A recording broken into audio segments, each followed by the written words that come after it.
Bom, a partir de agora, só para avisar os irmãos, eu estou gravando, tá? Se alguém tiver algum problema com isso, desliga aí sua câmera, para que depois os irmãos que não têm o Zoom possam ver. Então vamos lá, vamos dar início ao nosso terceiro estudo. Ó, tem gente chegando aqui. Deixa eu dar um ok, a gente já...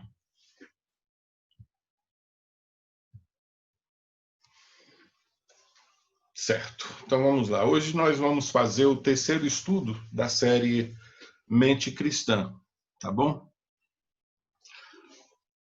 Vamos abrir as nossas Bíblias na carta de Paulo aos Romanos. Romanos, capítulo de número 15. Esse texto não tem aí, tá?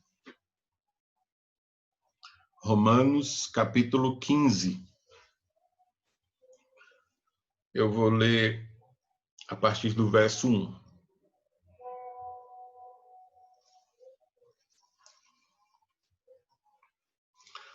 Está escrito assim: Ora, nós que somos fortes devemos suportar as debilidades dos fracos e não agradar-nos a nós mesmos.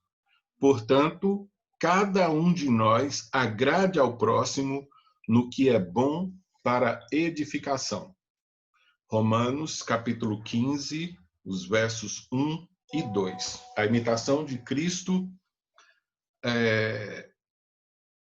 Alguém está falando comigo aqui. A imitação a Cristo, a simpatia e o altruísmo.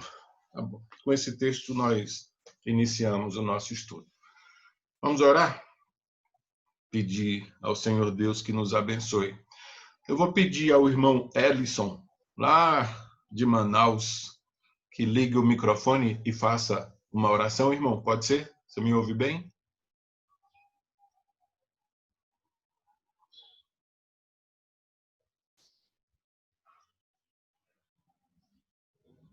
Ellison? Você me ouve, Ellison? Acho que não. Os outros irmãos estão me ouvindo bem? Ok. Certo. Acho que o Ellison deve estar com algum probleminha lá. Deve estar conectando ali o áudio. Tiago, o irmão pode ligar o microfone e fazer a oração, por favor? Posso sim, pastor. Pronto, vamos orar então. Oremos. Senhor nosso Deus, Criador dos céus e da terra, exaltado e glorificado seja o teu santo nome, Pai. Te louvamos por mais um dia de vida que o Senhor nos deste, nos concedeste, pelo ar que respiramos, pelo pão de cada dia que o Senhor nos dá, pelos pássaros, por tudo, Deus, pela tua graça, as mínimas coisas que às vezes deixamos de perceber o quão o Senhor é perfeito, maravilhoso e misericordioso conosco, Pai. Amém. Te rendemos graças também, Senhor, pela salvação em Cristo Jesus, Pai. Onde o Senhor nos salvou, o Senhor nos purificou, o Senhor nos justificou para que pudéssemos ser servos teus, para que pudéssemos servir de luz, para que pudéssemos honrar o teu nome aqui na terra e mostrar que só o Senhor tem o poder de salvar, Deus. Que a salvação só vem através do teu Filho amado, Jesus Cristo, Pai. Obrigado por tudo, abençoa o estudo dessa manhã, que seja tão somente para a honra e glória do teu nome, e o teu servo, que já vem trazer o reverendo Renato, que o Espírito Santo ilumine, e a nós que estaremos ouvindo, que o Senhor abra nossas mentes, nossas corações para atendermos, entender e praticar, Senhor. Te louvamos por tudo, em nome do Filho amado Jesus Cristo, que reina hoje e para todos sempre. Amém. Amém. Então vamos lá, deixa eu abrir aqui o estudo para a gente. Tem alguém querendo entrar? Bom, vamos lá.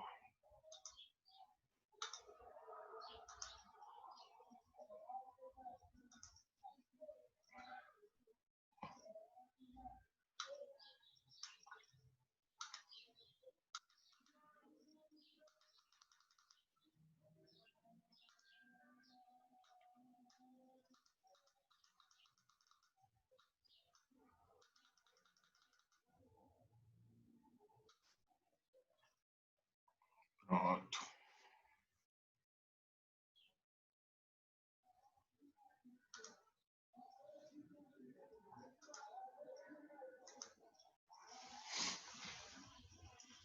O nosso estudo, então, mente cristã, chega hoje ao que eu considero assim o objetivo principal de se estudar cosmovisão, que é responder não a questões teóricas, né? Discussões, às vezes, no plano da filosofia, da sociologia, da ética, mas ir para o dia a dia, responder questões do dia a dia. Então, nós vamos hoje ver como o apóstolo Paulo levou os cristãos de Corinto a saírem de um problema menor, de uma circunstância simples até, relativamente simples, que hoje talvez alguns respondessem com sim ou não. Ao invés disso, o que Paulo faz? Não responde à questão, primeiramente, mas amplia o debate, coloca a situação particular numa perspectiva maior, que a gente chama de perspectiva universal, né? Perspectiva ampla. É para isso que serve a cosmovisão. Deixa eu mudar aqui o slide, eu não sei o que aconteceu aqui. Bom, tá aí. Mente cristã, vivendo e pensando para a glória de Deus. Vamos ver se eu consigo mudar. Tem dia que é noite. Como dizem os nossos irmãos, tá amarrado, tá repreendido. Só foi repreender que o negócio funciona. Quem disse que não funciona? Bom, o nosso texto base tem sido este. 1 de Pedro, capítulo 1, 13 e 14. Tá aí. Eu oriento aos irmãos que tenham sua Bíblia, que acompanhem pela Bíblia, que fica mais fácil, né? Às vezes a letra aí vai ficar pequena, então, para não ter isso, como nós estamos em escola dominical, é interessante que os irmãos tenham a Bíblia, manuseiem, anotem, tá bom? Bom, vamos lá. 1 de Pedro, capítulo 1, 13 e 14, diz: Por isso, cingindo o vosso entendimento, sede sóbrios e esperai inteiramente na graça que vos está sendo trazida na revelação de Jesus Cristo. Como filhos da obediência, não vos amoldeis às paixões que tinhais anteriormente na vossa ignorância. Então, aí ele continua, né? Vai chegar a ordem para que sejamos santos, como nosso Deus é santo. Então, chegamos ao estudo 3, como eu já disse, a mente cristã para uma vida prática. A gente vai tentar responder algumas questões do dia a dia, né? Começar por essa. O que é vida prática? Quando você estuda cosmovisão, você vai ouvir muito isso. Vida prática, situação do dia a dia, cotidiano e tal. O que é essa tal de vida prática? Existe uma vida prática? Existe uma vida teórica? Se você olhar um pouco para a história da igreja, você vai ver que sim, muitos líderes escolheram uma vida teórica, no sentido de contemplativa, né? Foi assim que os mosteiros foram criados. Os camaradas se isolavam da sociedade, da vida, do dia a dia, chamada vida prática, em que você tem que comprar, vender, em que você conversa com as pessoas, você interage, você se relaciona em vários níveis, como irmão, como amigo, como marido, como esposa. São os vários níveis de relacionamento. Então, esses irmãos entenderam que era preferível se isolar e viver numa dimensão só, de irmão. Então, nos mosteiros, eles se tratavam, né, como irmão, alguns mosteiros permitiam mulheres também, irmã, e aí não tinham que decidir o que fazer, como fazer, seguiam ordem. Não por acaso, palavra, né? Ordem classifica muitos desses mosteiros, a ordem dos beneditinos, a ordem desse ou daquele outro. Em contrapartida, os outros homens e mulheres que não iam para lá tinham que lidar com os problemas cotidianos, chamado de vida prática aqui no nosso estudo, né? A gente pode até atualizar para nós hoje. O que seria essa vida prática para nós? Por exemplo, furar a fila. Eu procurei sempre colocar não só a decisão, mas a justificativa. Porque ninguém que fura a fila admite que fez isso por esperteza, por malandragem. Sempre tem uma boa justificativa, né? Por exemplo, furar a fila para não chegar atrasado ao trabalho. A justificativa, nesse caso, valida a infração. Não, eu furei, realmente eu furei. Mas, aí vem o mais justificador. A questão que a gente tem que considerar é se esse mais resolve o problema. Vamos ver outra situação aqui. Muito comum, né? Posso manter meus amigos informados do que acontece? Você está vendo aí que eu usei um eufemismo para fofoca, né? A Bíblia tem um termo interessante, mexerico. Ela chama de mexeriqueiro. Aquele irmão, aquela irmã que dá conta da vida de todo mundo, né? Bom, mas tem uma explicação, tem sempre uma justificativa. A questão é, você pode fazer isso ou não, independente da justificativa. Outra questão prática, posso comer à vontade o quanto, quantidade, né? E o que eu quiser? Dificilmente alguém lida com isso em termos bíblicos. Já pararam para pensar? Não sei se o Fernando está acompanhando aí, está na sala, mas a questão da boa alimentação, da nutrição, é tratada em termos de saúde, ou até, às vezes, de estética, né? Precisa emagrecer e tal. Mas, como testemunho, eu confesso, não me lembro de alguém ter tratado desse assunto como um testemunho cristão. Às vezes a gente tem como é que é o termo? É pé na jaca, enfiar o pé na jaca, né? Come muito. O que é comer muito? É comer além do necessário, né? E esse é um problema, mas não é o pior problema.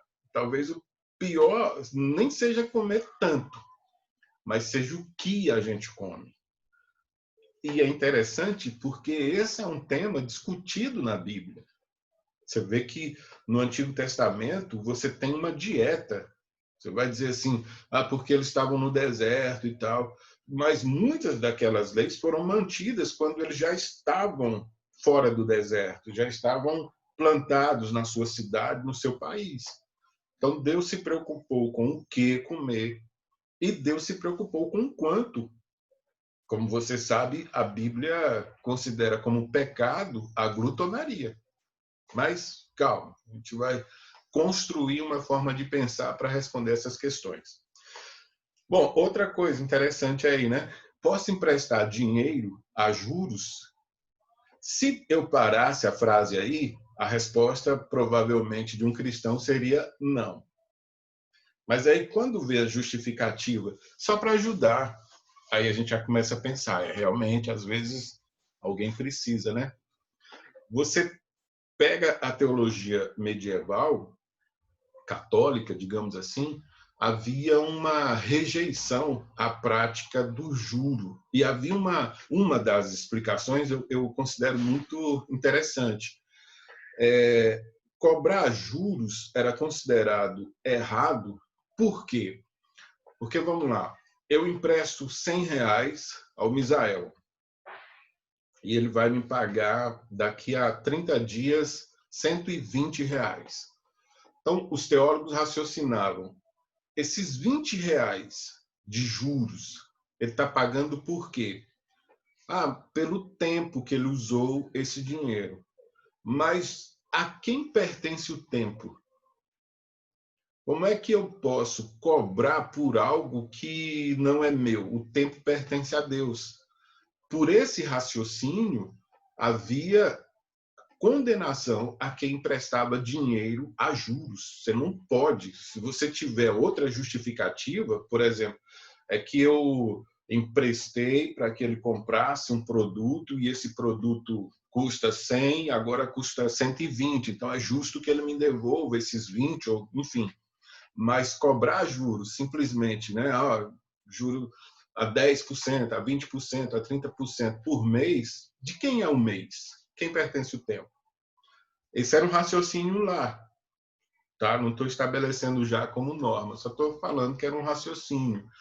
Então, a questão, né? Eu posso emprestar dinheiro a juros para ajudar alguém? É uma questão prática, que a gente tem que lidar com ela.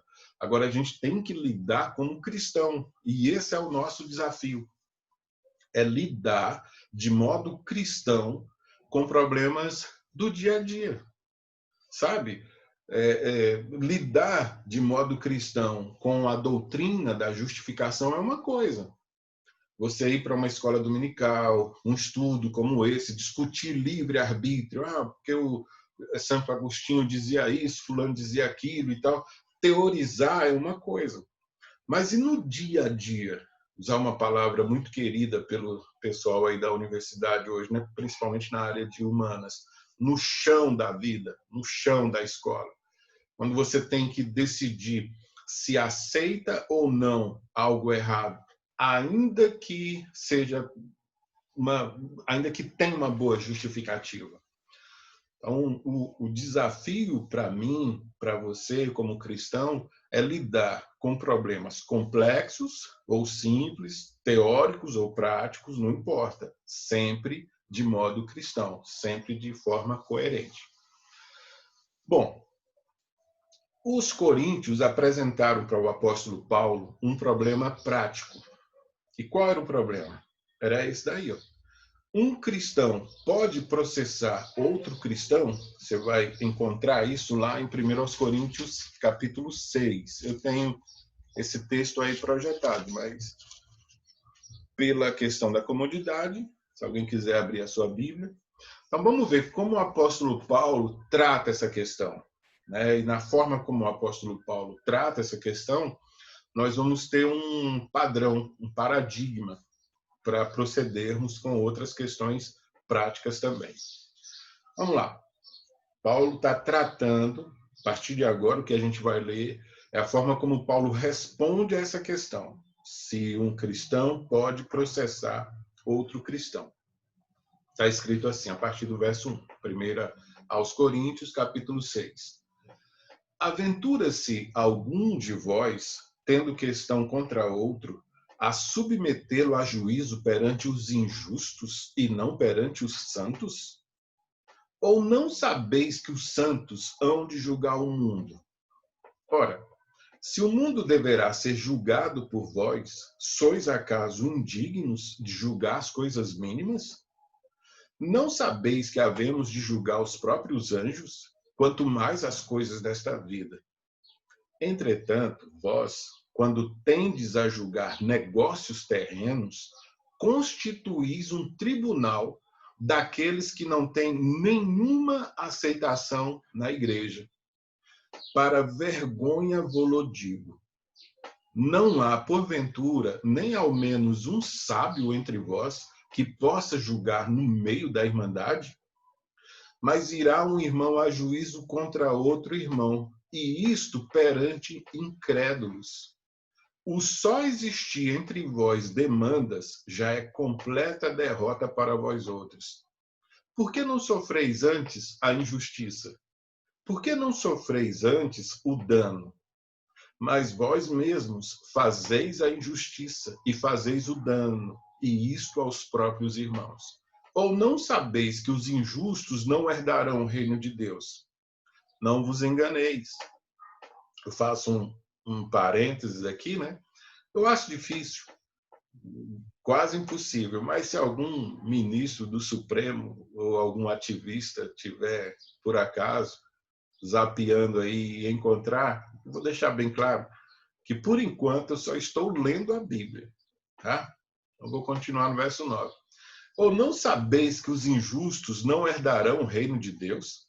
Não vos enganeis. nem impuros, nem idólatras, nem adúlteros, nem efeminados, nem sodomitas, nem ladrões, nem avarentos, nem bêbados, nem maldizentes, nem roubadores herdarão o reino de Deus.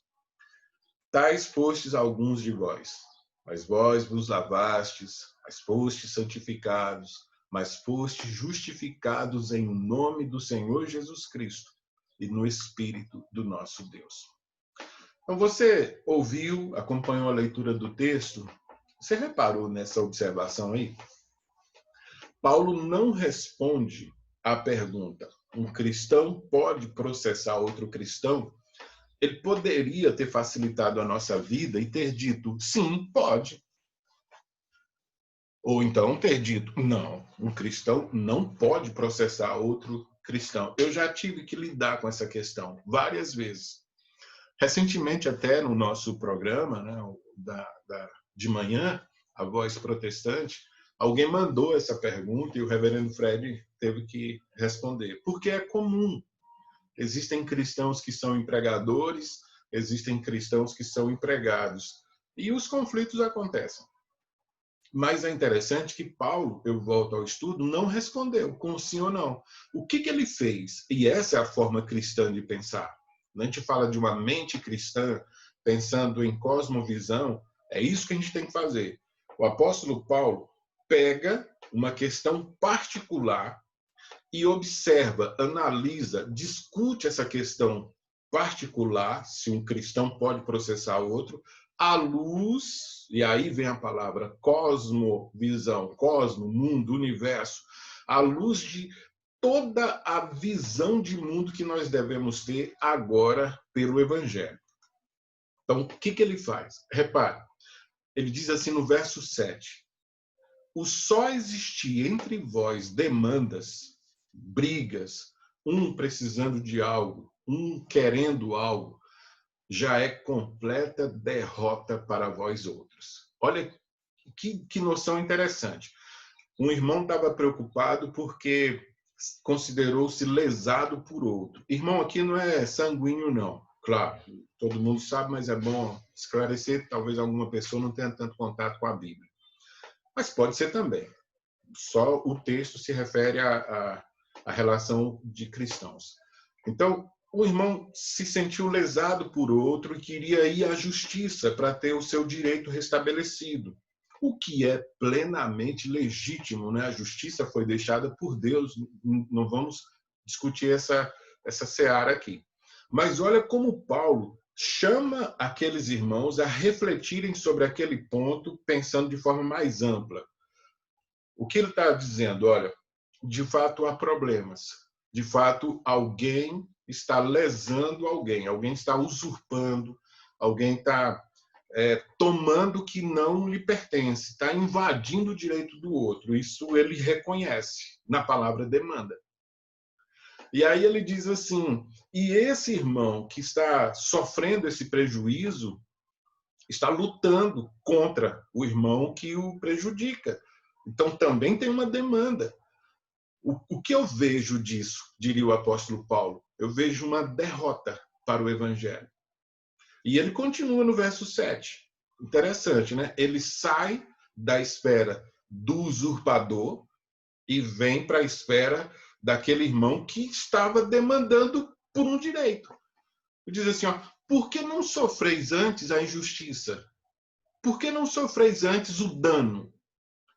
Mas calma que a gente vai discutir. Não é que Paulo está dando um aval aqui a um roubar o que é do outro. Nada disso. Ele continua. A amplitude do pensamento cristão, você vê, vamos pular lá para o verso 9. Olha o que Paulo traz para a discussão. Ele diz assim, ó, ou não sabeis que os injustos não herdarão o reino de Deus? Tira o olhar do que é material. Alguém está roubando o quê? Alguém está tirando um dinheiro que era legítimo seu? Alguém está te prejudicando materialmente falando? Está tomando algo? Está invadindo algo que era seu? Enfim, está está usurpando um patrimônio seu, a gente não tem bem o contexto ali, né? Olha o que Paulo faz. Para de pensar, então, no bem material e pensa no reino de Deus. O injusto, aquele que está roubando, aquele que está defraudando, esse, diz Paulo, não herdará o reino de Deus. Então, ele não está deixando propriamente o cristão no prejuízo. Quando ele diz no verso 7, por que não sofreis antes a injustiça? Por que você não perde, não aceita perder esse patrimônio? Porque, pense, esse que está tirando de você aquilo que lhe pertence, não desfrutará com você o reino de Deus. Então, se você comparar alguém que, sei lá, me roubou um carro, alguém que me roubou um salário, alguém que não deu o que é meu legitimamente, que eu trabalhei para conquistar, está me causando um dano, sim. Mas pensando de forma ampla, pensando na cosmovisão, eu tenho algo, eu herdarei algo, eu terei um patrimônio, eu terei um bem no reino de Deus que ele não terá, que ele não desfrutará. E aí ele continua, se você percebeu a relação que Paulo faz, guiado pelo Espírito Santo, como é interessante.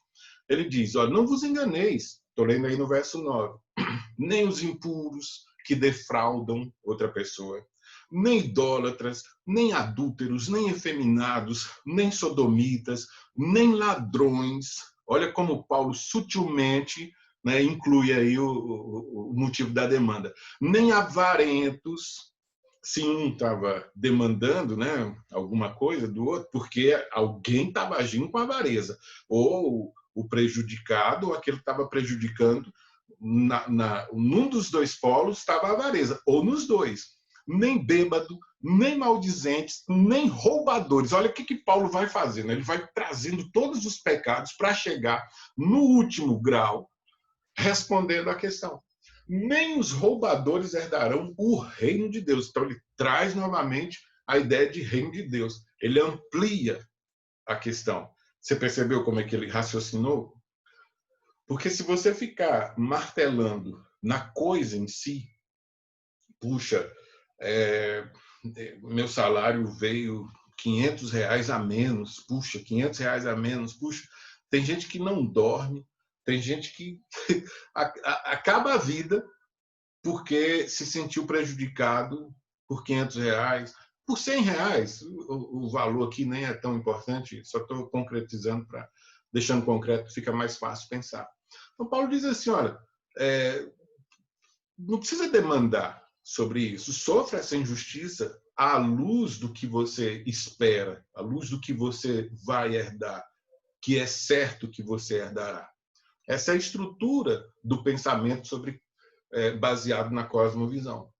Então, o que eu já disse, né? Paulo traz para o debate a reflexão sobre o reino de Deus. Você não pode discutir casamento, você não pode discutir amizade, você não pode discutir empréstimo, você não pode discutir compra e venda, você não pode discutir nada se você não colocar na perspectiva do reino de Deus.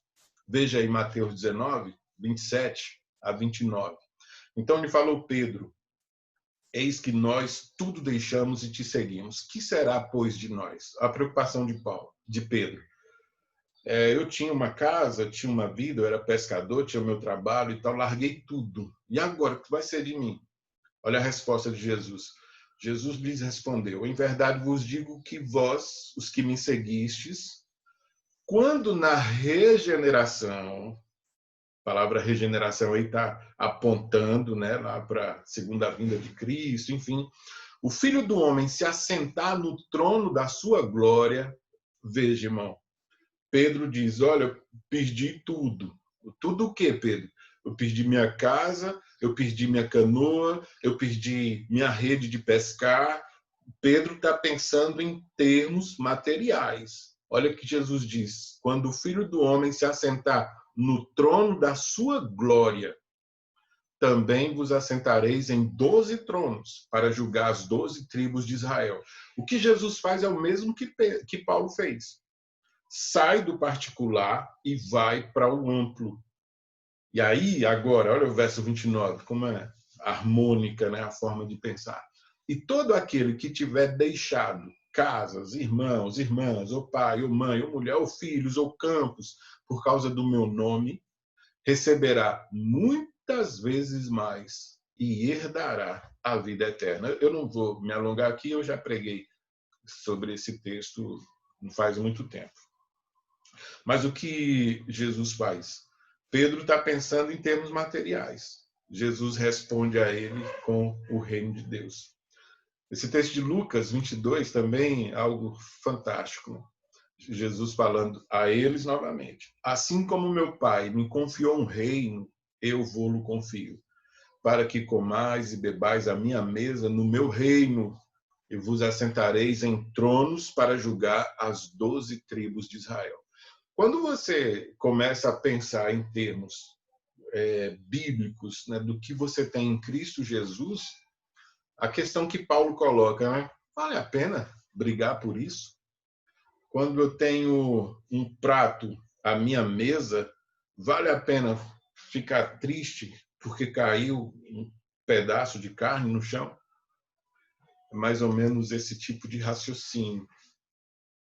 Lá na 1 aos Coríntios, capítulo 6, como o irmão pode ver, só nesse capítulo, depois Paulo faz uso disso também lá em Romanos, faz em 2 aos Coríntios, ele usa essa frase aí, ó, não sabeis que. Vamos ver aqui, olha, 1 aos Coríntios capítulo 6, verso 2, tá lá, diz assim, ó, ou não sabeis que os santos hão de julgar o mundo. A pergunta é, um crente pode processar outro crente? O verso 2, os santos hão de julgar o mundo. Paulo pega uma verdade maior, uma doutrina que eu coloquei ali como grande, né, e aplica um princípio menor.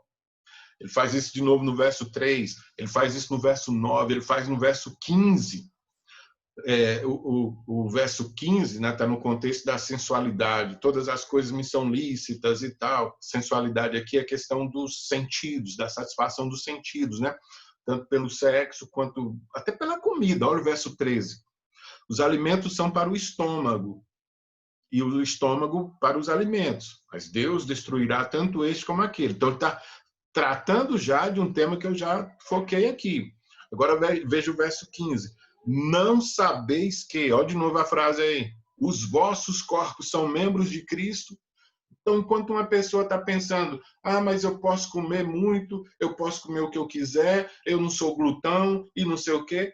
O que Paulo diz, olha, para de pensar em comida, no que você vai comer, no quanto você vai comer, e pensa que o seu corpo pertence a Cristo.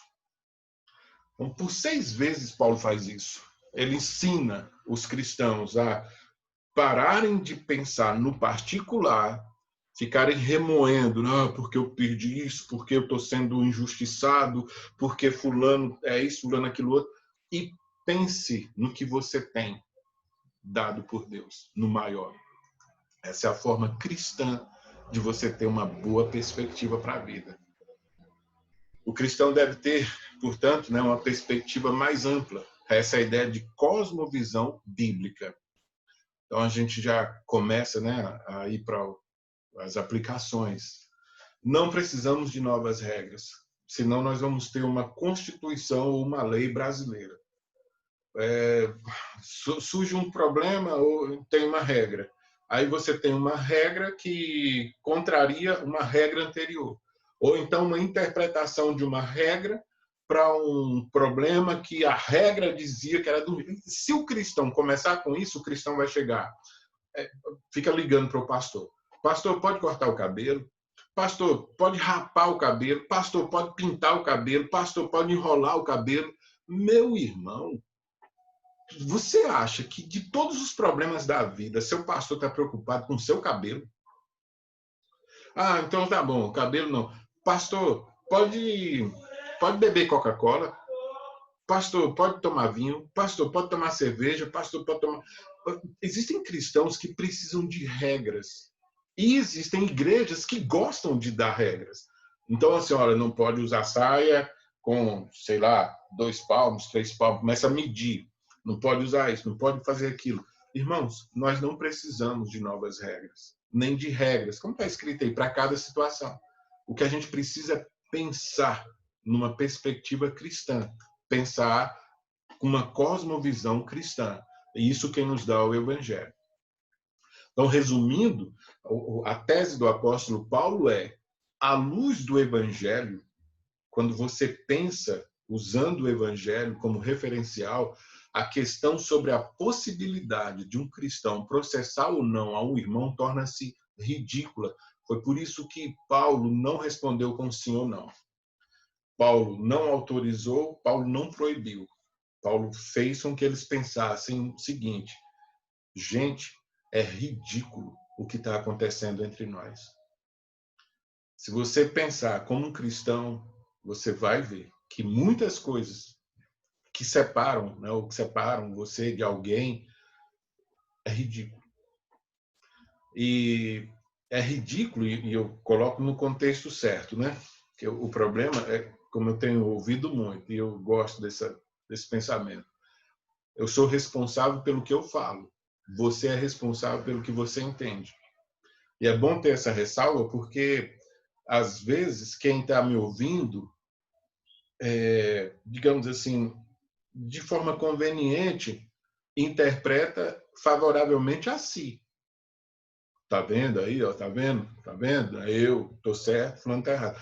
Mas quando Paulo coloca as coisas nesses termos, Paulo está falando tanto para quem estava causando dano, eu vou mostrar isso para o irmão, como estava falando para quem estava reivindicando. Paulo está considerando os dois, não um só. Então, se um irmão que se sente lesado ameaça a justiça, Paulo diz assim: olha, isso é triste, é uma derrota você pensar assim. Mas Paulo também diz para aquele que causa o dano: é triste, é uma derrota você agir dessa forma. À luz do Evangelho, à luz dos valores humanos, não. À luz do que o homem pensa, né? Do que cada um pensa, é bom levar vantagem em tudo, mas à luz do Evangelho, não. Então, quando você considera os privilégios que você tem no reino de Deus, essa é a tese do apóstolo Paulo, tudo se torna insignificante. Essa foi a tese do Senhor Jesus Cristo. Quando Pedro diz: nós deixamos tudo, Jesus mostra a ele: Pedro, esse tudo que você deixou é nada quando você tem o reino de Deus. O apóstolo Paulo, lá, quando escreve aos Filipenses, diz isso também: considero tudo como refúgio, desde que eu ganhe a Cristo. 1 Coríntios 2, 9 e 10, olha: mas como está escrito, nem olhos viram, nem ouvidos ouviram, nem jamais penetrou em coração humano o que Deus tem preparado para aqueles que o amam. Mas Deus nolo revelou pelo Espírito, porque o Espírito a todas as coisas perscruta, até mesmo as profundezas de Deus. Os dois textos têm que ser lidos juntos pelo seguinte: existem coisas fascinantes preparadas por Deus para nós. Está aqui no verso 9. Mas só chega a essa compreensão quem tem o Espírito Santo. Quem não tem, não se contenta. Quem não tem é beligerante. Quem não tem vai brigar por centavos, porque não consegue pensar no que tem garantido por Cristo. Não, eu não posso sofrer o dano, ele não pode me enganar, eu não posso ser tratado como bobo, eu não posso ser idiota, eu não posso permitir que outro leve vantagem sobre mim, isso é injusto, está errado, e aí você vai enchendo de ira e acaba se perdendo junto com aquele que está te lesando. Esse é o contexto do apóstolo Paulo aqui nessa passagem. Pensar numa cosmovisão. Por quê? Porque essa perspectiva cristã é o que pode produzir esse equilíbrio. O que é o equilíbrio? Essa postura correta, a maneira correta de lidar com as coisas de Deus. Veja, Jó, quando estava fazendo sacrifícios, orando pelos filhos, cuidando da família, cuidando de si, sendo temente a Deus, enfrenta uma das piores provações. Perdeu tudo. Mas veja a atitude correta de Jó diante disso. Equilíbrio, postura correta. Deus não está tirando de mim. nada que era meu. Deus não está me causando um dano, porque eu tenho com Deus uma relação que não visa o fato de ter filhos, de ser rico, de ter uma boa casa. O que eu estou interessado nessa relação é no meu Deus, não é nas coisas que ele me dá. Veja a perspectiva de Jó. Por isso Jó não considerou que estava perdendo nada. Tanto que ele diz, olha, nu saí do ventre, não vou voltar, o Senhor deu, o Senhor tirou. Eu não estou interessado nas coisas que Deus me dá e agora tira de mim. Isso tudo pertence a Deus, é o que Jó estava dizendo. Eu estou interessado nele. E ele eu não perco. Você está vendo? A perspectiva correta faz com que você veja tanto a saúde quanto a doença. Não é que você merece ou não merece. Deus, eu tenho Deus. Eu não me relaciono com Deus para ser saudável. Eu não me relaciono com Deus para ser curado. Eu me relaciono com Deus, por quem Ele é. Essa perspectiva cristã também me dá um pensamento correto acerca de mim mesmo, como nós aprendemos no estudo passado. Cada um pense de si mesmo o que convém. Então, eu não vou me sentir injustiçado. Quem sou eu? O que foi que eu produzi? O que me pertence que o outro está me tirando? Ah, porque eu... Mas quem você... Você, às vezes, tem um pensamento exagerado a respeito de si mesmo. Você se acha muito mais importante, muito mais produtor do que realmente você é. Paulo diz, o que você tem que não foi dado? E uma perspectiva correta em relação ao outro também. Bom, o outro está me lesando, ele não pode fazer isso. Mas quem é você para determinar isso? Existe um Deus que está vendo tudo e o mesmo raciocínio que se aplica a mim, se aplica a ele. Então, essa, irmãos, perspectiva cristã é que nós precisamos buscar. Às vezes você fica aí sem falar com alguém, sem conversar com alguém, por patrimônios. E ainda que fosse metade do reino, metade do mundo, não vale a pena. Satanás ofereceu a Jesus. E Jesus disse não a ele. Paulo quer que os cristãos reflitam, portanto, à luz de toda a revelação. Então, quando você traz toda a verdade bíblica para uma questão particular, você vai ver como é ridículo um cristão agir de forma desonesta, causando danos a alguém. Quando, então, os irmãos perguntam a Paulo, Paulo, eu posso processar alguém que está me lesando? Paulo diz assim, como é a história? Existe um cristão capaz de prejudicar alguém? Existe um cristão capaz de deliberadamente reter parte do pagamento de alguém? Existe um cristão capaz de usurpar aquilo que não é seu, que pertence ao outro? Existe um cristão capaz de se apropriar de algo que não lhe pertence? Eu não acredito em algo assim. É ridículo um cristão agir dessa forma. Você tem um exemplo aí de Zaqueu, né? Entre mentes, diz o texto, Zaqueu se levantou e disse ao Senhor, Senhor, resolvo dar aos pobres a metade dos meus bens. E se em alguma coisa tenho defraudado alguém, restituo 4 vezes mais. Sabe por que ele fez isso? Não é porque ele era um homem educado, um homem estudado, um homem... Não. A resposta está lá no verso 9. Então Jesus lhe disse, hoje houve salvação nesta casa, pois que também este é filho de Abraão, porque o Filho do Homem veio buscar e salvar o perdido. Antes de Jesus em nossa vida, nós estávamos perdidos. Nós éramos egoístas, nós éramos vaidosos, nós éramos arrogantes, nós éramos ladrões, como disse Paulo lá, nós éramos adúlteros, nós éramos... Enfim, nós poderíamos praticar qualquer daqueles pecados. Estávamos perdidos. Mas agora em Cristo nós vemos a vida de outra forma. Olha Zaqueu, que era ganancioso. Olha, não, eu abro mão. Se eu prejudiquei alguém, eu devolvo 4 vezes mais. Eu vou indenizar. É ridículo, portanto. E por isso Paulo considera ridículo um cristão recorrer à justiça contra outro cristão. Então Paulo diz assim, peraí, aqui na igreja existem cristãos capazes de prejudicar outros cristãos, isso é ridículo. Não, Paulo, mas é por isso que a gente vai ao tribunal. Espera aí. Aqui na igreja existe um cristão pensando em levar um irmão para um tribunal? Isso é ridículo.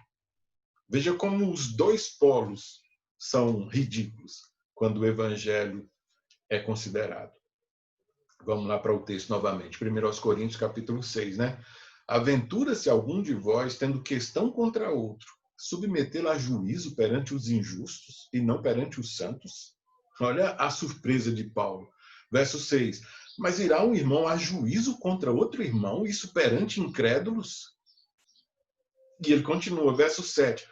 Existem irmãos com demanda com outros? Existem irmãos que estão causando prejuízo a outros? Isso é uma derrota para vocês. Olha a forma cristã de pensar. Por que Paulo fala lá, é ridículo você levar a demanda?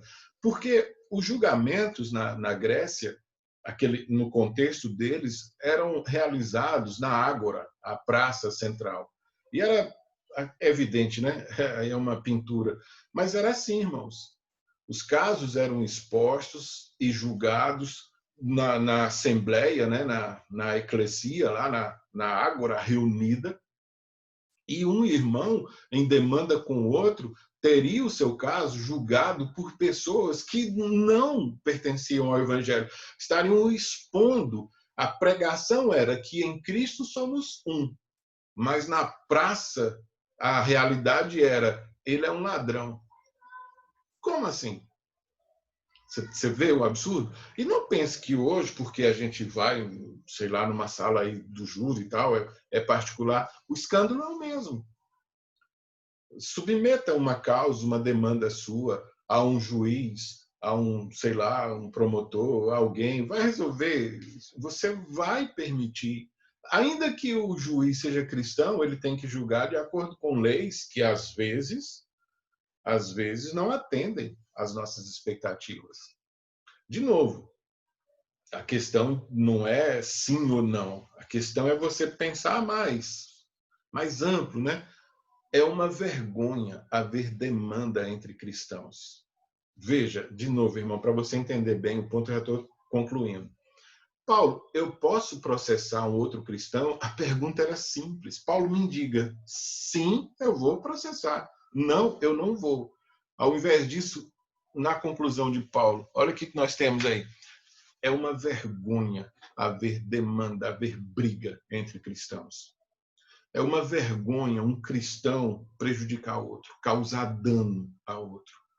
É uma vergonha um cristão processar outro. É uma vergonha um cristão furar fila. Uma vergonha um cristão falar mal dos outros, um cristão ser glutão, um cristão ser agiota. Você está vendo quando você pega coisas particulares e passa essas coisas à luz do evangelho, não sobra muito, não. Não tem nem como você justificar. O Salmo 15, né? Senhor, verso 1. Quem, Senhor, habitará no teu tabernáculo? Quem há de morar no teu santo monte? Olha a resposta. O que vive com integridade. Primeira coisa. Quem vive com integridade pratica a justiça. Quem vive com integridade não causa dano a ninguém. Quem vive com integridade não escandaliza a igreja levando um irmão a um tribunal. Na lógica de Paulo. De coração fala a verdade. O que não difama com sua língua, eu estou respondendo lá, né? Não, a questão de conversar demais. Não faz mal ao próximo, olha aí. Nem lance injúria contra o seu vizinho. O que a seus olhos tem por desprezível ao réprobo. O que considera tudo que Deus não aprova como reprovável. É isso que o texto está dizendo. Mas honra aos que temem ao Senhor. O que jura com dano próprio e não se retrata. Deu a palavra. O que não empresta seu dinheiro com usura, nem aceita suborno contra o inocente. Quem deste modo procede não será jamais abalado. O padrão é alto, irmão. O padrão é alto. Porque o padrão quem dá é o Senhor Jesus Cristo. O maior tesouro de um homem é uma mente controlada pelo conhecimento de Deus. Não é fácil, não. Mas é possível. Possível porque temos o Espírito Santo. Possível porque temos as Escrituras Sagradas. Veja esse texto de Eclesiastes 7:12, na tradução da NVI. A sabedoria oferece proteção, como faz o dinheiro. Mas a vantagem do conhecimento é esta: a sabedoria preserva a vida de quem a possui. É melhor ter sabedoria ou dinheiro? Segundo o texto, sabedoria. Colossenses 1, 9 e 10. Por essa razão também nós, desde o dia em que o ouvimos, não cessamos de orar por vós e de pedir que transbordeis de pleno conhecimento da sua vontade. Olha, eu recentemente, numa reunião de oração, mandei esse texto para os irmãos. A oração de Paulo é para que eles tivessem conhecimento. E para que ter conhecimento? Verso 10. A fim de viverdes de modo digno do Senhor, para o seu inteiro agrado, frutificando em toda boa obra e crescendo no pleno conhecimento de Deus. Só vive de modo digno do Senhor quem conhece o Senhor, quem pensa pela palavra do Senhor, quem tem uma visão ampla da verdade do Senhor. Esse é capaz de cumprir a vontade do Senhor. Quem conhece a verdade de uma maneira real pode aplicá-la a todas as situações do dia a dia. É o que a gente chama de testemunho. Testemunho, portanto, não é você, na frente de um ou de outro, não fazer certas coisas. Cumprir as regrinhas, né? Minha igreja não autoriza ter televisão. Então, eu compro uma TV e escondo no meu quarto para assistir escondido. Isso não é testemunho. Você não está pensando como um cristão. Se você aceita que aquilo ali é pecado e examina a luz da Escritura, seu procedimento deve ser coerente. Quando está sendo vigiado ou não, quando está sendo visto ou não. O testemunho implica pensar como um cristão em todos os momentos. É o que Paulo diz em Efésios 4:1. Rogo-vos, pois eu, o prisioneiro no Senhor, que andeis de modo digno da vocação a que fosse chamados. Então vamos concluir. Quais são as implicações desse estudo? Bom, primeiro, claro, a vida impõe desafios práticos e não só teóricos. Ser cristão não é saber a diferença entre livre-arbítrio e livre agência. Ser cristão não é somente saber o que é predestinação. Não. Ser cristão é ter que decidir, é ter que querer, é ter que dizer não. Ser cristão é lidar com dinheiro. Ser cristão é lidar com perdas. São os vários desafios práticos, desafios do dia a dia. Ao longo de um dia, quantas decisões você tem que tomar? É impossível, portanto, ter regras para todas as situações do dia a dia. Você pode escrever quantos livros você quiser, você não vai conseguir, sabe? Não tem como responder, pastor, o que a Bíblia diz sobre tatuagem? Pastor, o que a Bíblia diz sobre o coronavírus? Pastor, o que a Bíblia diz? Irmão, pense como cosmovisão. Veja a verdade maior e aplique às situações particulares. Exercite sua mente para pensar grande, pensar de acordo com toda a verdade revelada. É assim, irmão, que você consegue fazer a vontade de Deus. E sempre, irmão, sempre, último conselho de hoje, deve haver equilíbrio entre o que cremos e o que fazemos. Você não pode distinguir as duas coisas. Jamais. Tá bom? Então, semana que vem a gente continua. Deixa eu interromper aqui o compartilhamento, voltar para a nossa tela. Bom, os irmãos chegaram depois, a gente teve problemas para jogar lá no YouTube, mas eu estou gravando. Mais tarde, daqui a pouco eu coloco lá o estudo. Quem não assistiu pelo Zoom pode acompanhar depois, tá bom? Alguém quer, já que estamos só nós aqui nesse ambiente, alguém quer falar alguma coisa? Fazer alguma pergunta? Pastor? Pois não? Bom dia. Pastor, seria prudente os irmãos que estão passando essa situação de um querer botar o outro na justiça. Seria prudente esse irmão que está sendo prejudicado, ele convocar o conselho para que esse tipo de situação se resolva? Porque o senhor mencionou em relação ao equilíbrio, né? Porque por mais que você faça a pergunta ao texto, em querer no sentido de uma resposta, ou sim ou não, o texto vai querer que você leia a Bíblia, né? Que tenha o conhecimento da palavra de Deus, né? Seria prudente esse irmão que está sendo prejudicado pelo outro irmão convocar o conselho para que essa situação se resolva? Eu entendo assim, que, como o Paulo colocou, né? É difícil chamar de cristão alguém que prejudica o outro deliberadamente. Assim como é difícil também considerar cristão aquele que pensa em recorrer à justiça para resolver o problema, no que nós estudamos hoje como conceito maior. Dessa cosmovisão, a gente vai tirar implicações. Então, qual seria meu conselho prático? Primeiro, sempre uma conversa. O prejudicado com quem prejudica. Vamos conversar, vamos tentar acertar. Resolveu? Ótimo. Se para resolver, como Paulo diz, tiver que sofrer algum dano e for possível fazer isso, meu conselho, sofra. Ah, mas não resolveu. Então procure, aí sim, procure alguém, procure um presbítero, procure um pastor. Se quiser resolver usando o que as escrituras ensinam. Eu estou falando em relação a dois cristãos, tá? Então vamos conversar. Se são dois cristãos da mesma igreja, o pastor, os oficiais da igreja, conversando e tal, podem ajudar. Se forem crentes de outras igrejas, então cada irmão procure o seu pastor e eles vão conversar. Resolveu a questão? Ótimo. Então, pronto. Porém, a gente viu que Paulo não diz nem que sim, nem que não. Ele diz que é vergonhoso, mas ele não proibiu.